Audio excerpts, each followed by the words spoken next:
তাকাও। কি বোঝো তুমি? অংশ ভয়ে ভয়ে বলল, স্যার, আমি মেশিনকে শুধু একবার কাছ থেকে দেখে নিই, তবে বলতে পারব। ইঞ্জিনিয়ার, কর্মচারী, গার্ড সবাই হেসে উঠল। স্যার, এ মজা করছে। এই ছেলে কি জানবে? মেশিন কোটি কোটি টাকার, খেলনা নয়। কিন্তু অংশ চুপ রইল।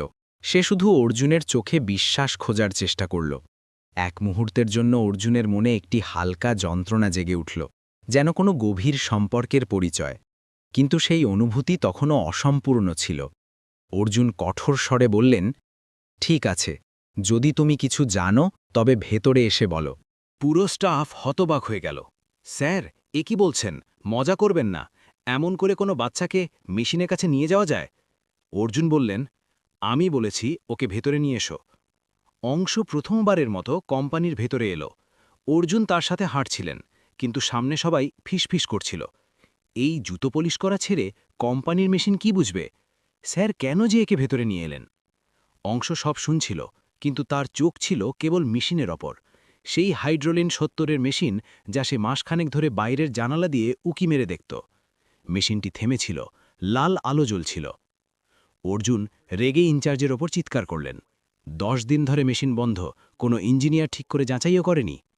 ইনচার্জ বললেন, স্যার, আমরা চেষ্টা করেছি। অর্জুন হাত তুলে তাকে থামালেন এবং অংশের দিকে তাকালেন। অংশ, তুমি জানো এই মেশিন কেন বন্ধ? ঘরে নীরবতা। সবার চোখ সেই ১৩ বছরের রোগা ছেলেটির দিকে, যে ছেঁড়া শার্ট পরে এক হাতে পুরনো কাপড়ের ব্যাগ ধরে দাঁড়িয়েছিল।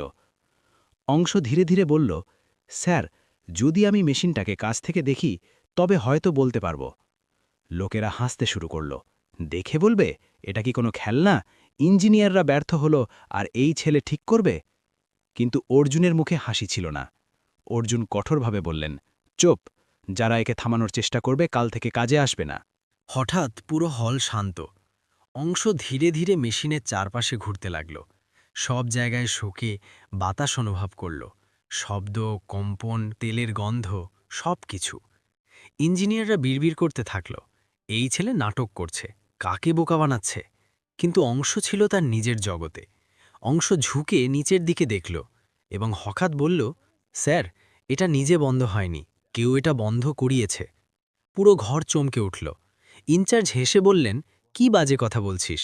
মেশিন খারাপ তাই বন্ধ। অংশ সরাসরি তার চোখের দিকে তাকিয়ে বলল, না স্যার, মেশিন নিজে থামেনি।